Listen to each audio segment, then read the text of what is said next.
The following program was brought to you by Tiger Media Net. That program being, it came from the DVD collection.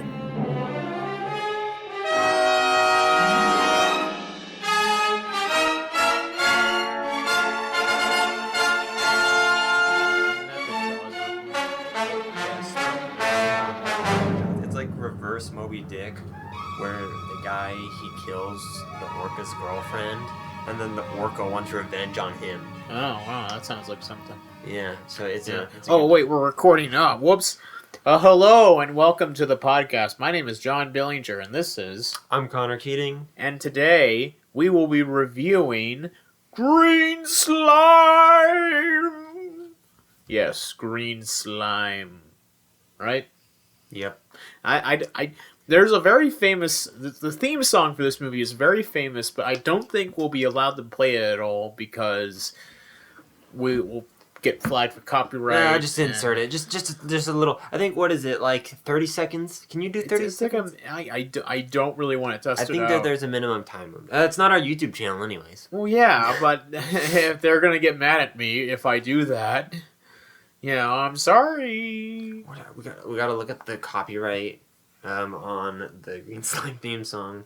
I'm sure it's still copyrighted. Someone is making pennies off of it, surely. Anyway, The Green Slime is a 1968 Japanese American co-production, very rare alliance. Okay, not really a rare alliance, but still. Relatively rare alliance. You don't see too many. Yeah, it's between MGM, Metro Goldwyn Mayer, and Toei. Toei. Yes, not Toho. Toei. Toei is a kind of get Toho's competitor, but more so like Tsuburaya's competitor. Tsuburaya. But yes. Didn't Tsuburaya did not work on this movie? No, Tsuburaya was doing Ultraman and stuff at this time. But no, this is Toei, and Toei, they're best known for the Kamen Rider series, and they are also responsible for one of my all-time favorites, Legend of Dinosaurs and Monster Birds. So, yeah. They're no strangers to toku and special effects films and stuff, though this is like earlier than Kamen Rider, and they did the Japanese Spider-Man. I don't know if you know that. No, I don't know that. Oh, I assumed you wouldn't know that. I guess you're more of a DC guy or something. Yeah. Speaking of superheroes, I have to mention this trivia fact. Yeah. That was a good segue. This movie was co-written by William Finger, aka Bill Finger, the co-creator of Batman. Now, I don't know exactly how he got roped into writing this thing. I do know that like 2 years prior, in 1966, DC pretty much laid off a lot of their old writers from like the 30s and 40s that were still there, including Bill Finger, and he wasn't getting any royalties or credit at all. So I guess this somehow when it came his way, so he wrote the script for it. And he wrote scripts for, I think, some other movies and TV shows, like the Batman television show. He wrote in episode 4. Wrote the Clock King episode 4. And this movie is also co-written by a close friend of his named Charles Sinclair, who, Bill Finger died alone in his apartment, and Charles Sinclair was the one who discovered his body. Yeah. Thanks for that fun fact. It's okay, not really fun, but still, it's a fact, and it's kind of it's kind of an interesting kind of thing to think about that he wrote this when this is pretty pretty far removed from Batman, but it's something. I'm looking at some of Bill Finger's other movies. He wrote Track of the Moon Men and Snow Devils. So I guess around this time he was in a bit of... Oh, and that looks like a French or Italian film. So it looks like he was kind of, just going around making cheesy sci-fi movies around this time. Well, check's a check. Yeah. And, when you're a 50-year-old alcoholic and writer. His buddy also worked on both of those films as well. Nice. You probably was like the connection. Yeah, they're like, hey, you want to come work on these cheesy sci-fi movies from around the globe? Sure, why not? I wonder if you even saw any of them. he was so broke, he couldn't afford a taxi ride home, Sheesh. basically. But enough about that tragic figure. If you want to know more about him, look him up. Great writer. I thought you were about to plug your video on who I did make a created video about who created the Joker. Oh yeah, that was it. Yeah. Shameless plug time! We made a dank video called Who Created the Joker back in April 2024. Go check it out! Shameless plug time over!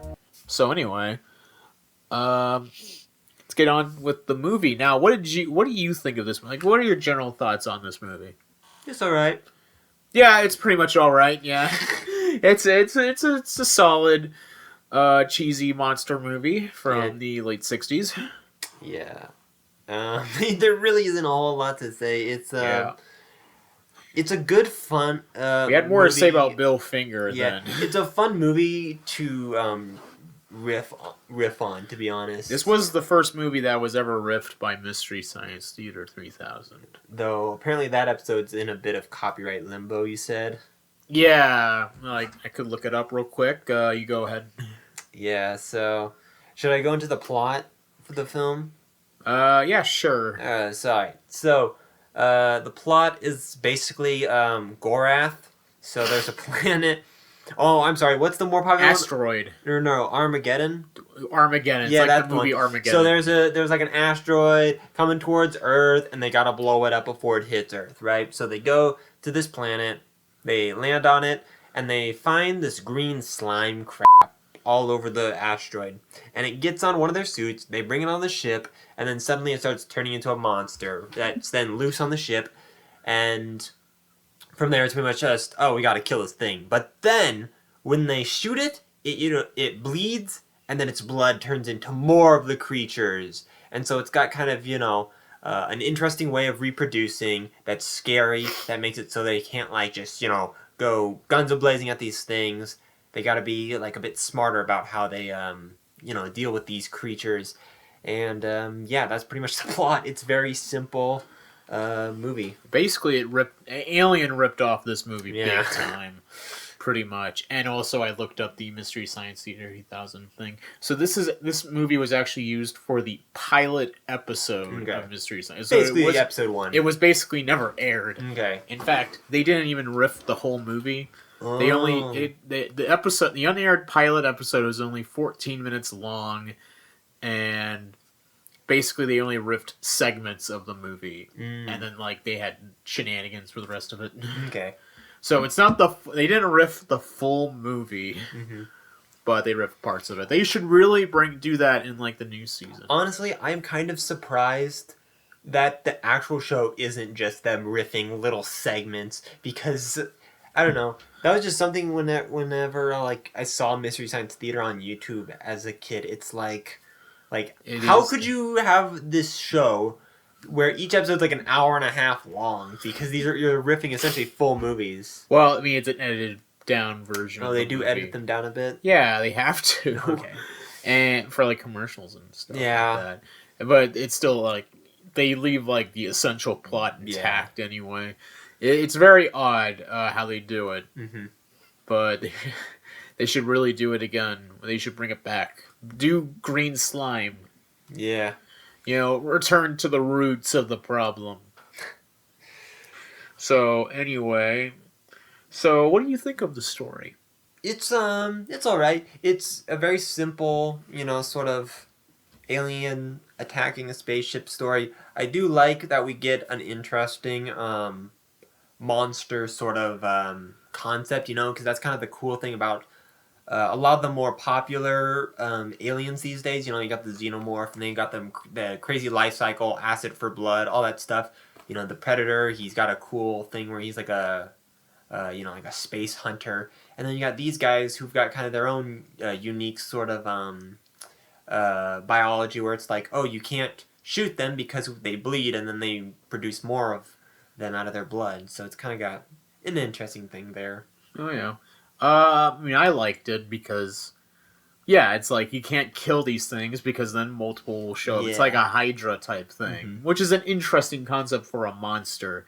especially when they're in a claustrophobic space Yeah. station. The That's thing is, like quickly overrunning with these things. yeah. The thing is, it doesn't feel like there's a lot of stakes because there's like 50 people on this ship. Yeah. There should have been less people, so it's a lot tighter. Yeah, there are You a ton know? of people, but maybe like the Maybe it's because I'm just thinking about Alien. yeah. But it's just like Alien technically did it better. Yeah.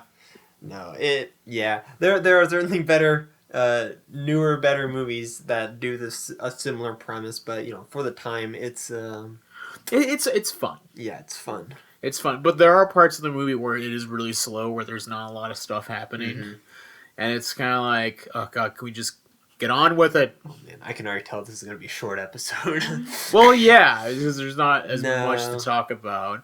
But I mean, well, I think there's one element we can talk about a little bit. We'll save that for a little bit. Actually, we have the actors now. What do you think of the actors in the movie? You know whose birthday it is? Whose birthday? On December 10th.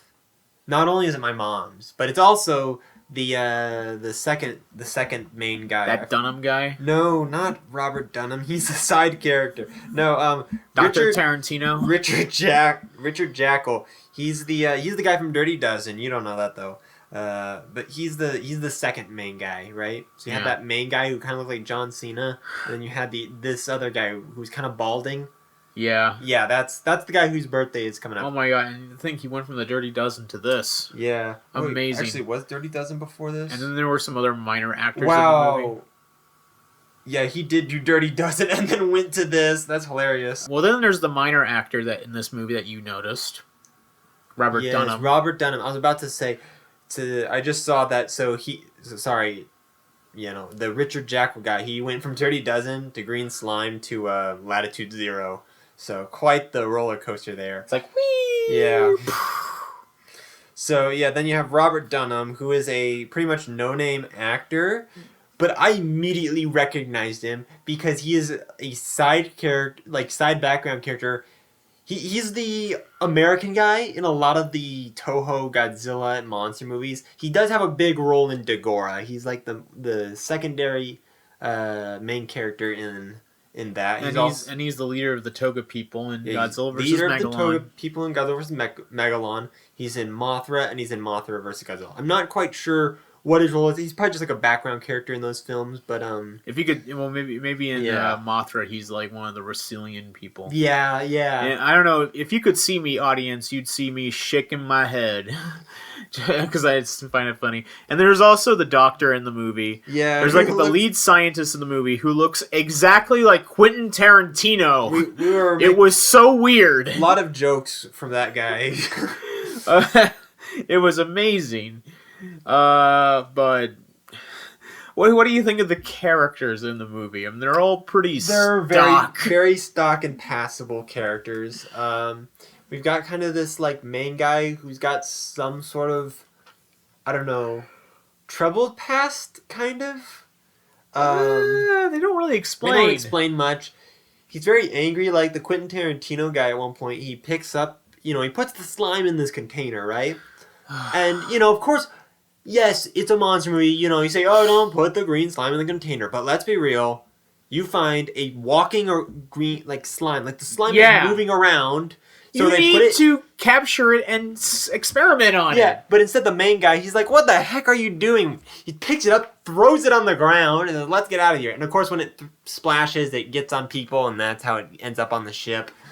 But, That's so stupid. Yeah. I cannot, like, they don't even know. It's never established. This movie, by the way, is set in the distant future. They did say that this is the first, alien life form that they have found. Yeah, so they've never discovered any alien life before, and this guy is just like, discover your lifetime, let me take that. Yeah. I mean, I guess they're more worried about blowing up the meteor, but at the same time, they had already planted the charges. And this is right before they get on the ship to leave. It's like, really, dude? I hate people. What a card. I hate people. I hate fictional people. Well, yeah, I could see some idiot doing that in real life as well. Yeah, and then... But anyway, all the actors, they do a fine job, enough but job. it's just... There's also the main lady. She's Oh, Luciana Polinsky. yeah, I think so. Yeah, she was in Thunderball. She is yeah, not much. She's the love interest for one of the guys. I can't remember which one. It might be both. Yeah. Yeah, there's not really much to say about You can them. tell this film's got some great characters. Yeah, we don't really have a lot to say. And I really want to put these characters in that sort of they're not like like in-depth characters. Like they're not good characters, but they're fun characters. No, I wouldn't put them in the fun character category. They're just kind of they move the plot along sort of characters. Yeah, pretty much.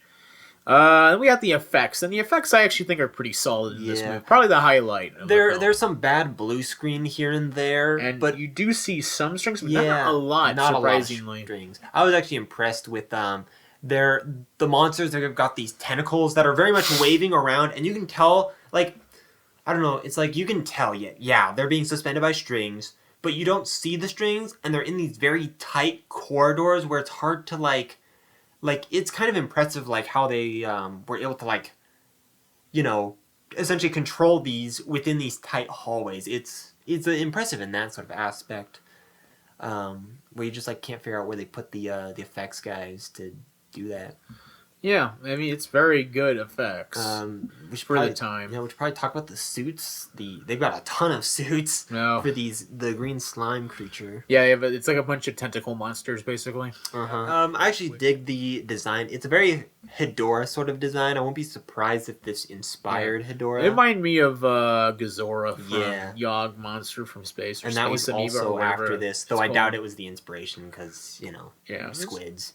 Yeah, squids. But I like the complementary colors, They're primarily green, of course, but they got like these big red eyeballs and they got like reds on the tips of their tentacles there. It's a cool design, very iconic design. Yeah, I liked it. Yeah, it's a solid design. And then we have to mention their awesome superpower. The fact that they have sparklers on the end of their tentacles. Like, it wasn't enough that they just, like, grab people or whatever. No, they have to have an effects show. Yeah, so they it needs to sparkle. They got sparkles on the end of their tentacles, and they slap people and it burns them. And that's like, I don't know, it's a little random. It feels a little, like, out of left field. Like, oh, they burn people. But, and they're also attracted to light, like moths. Yeah. Are squids attracted to light?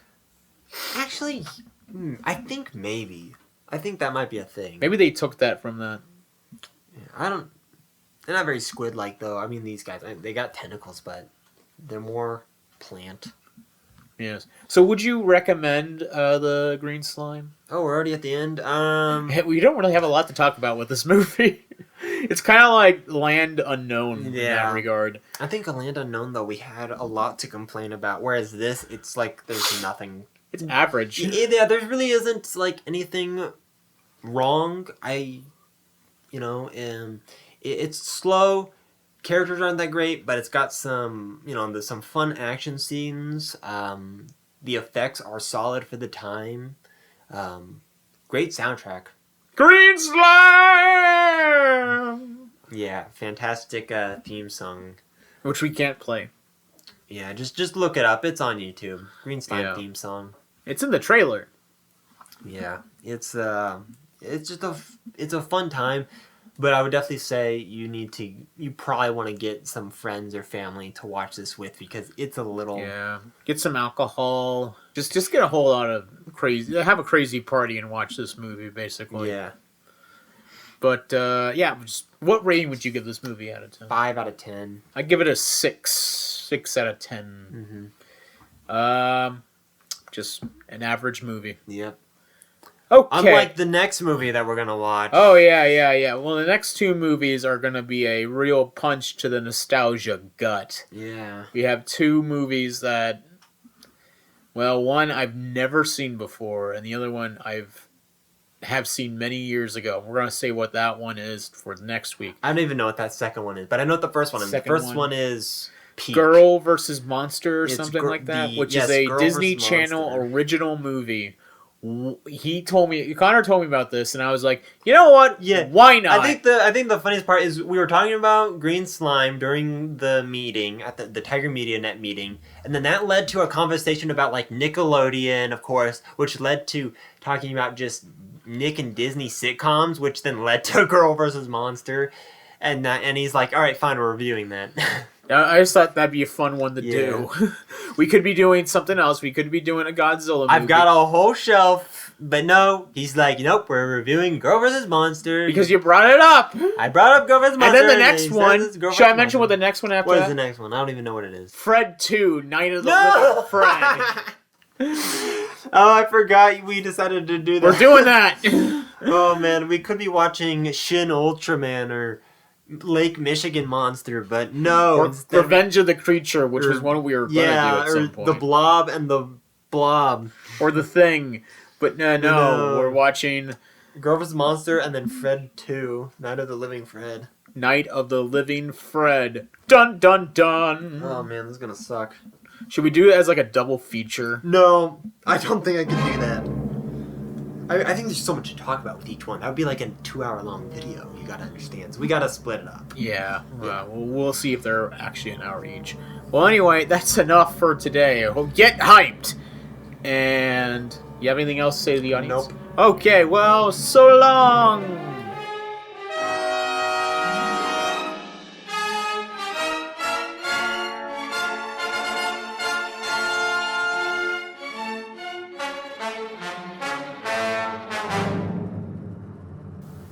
This podcast was produced by John Billinger and Connor Keating.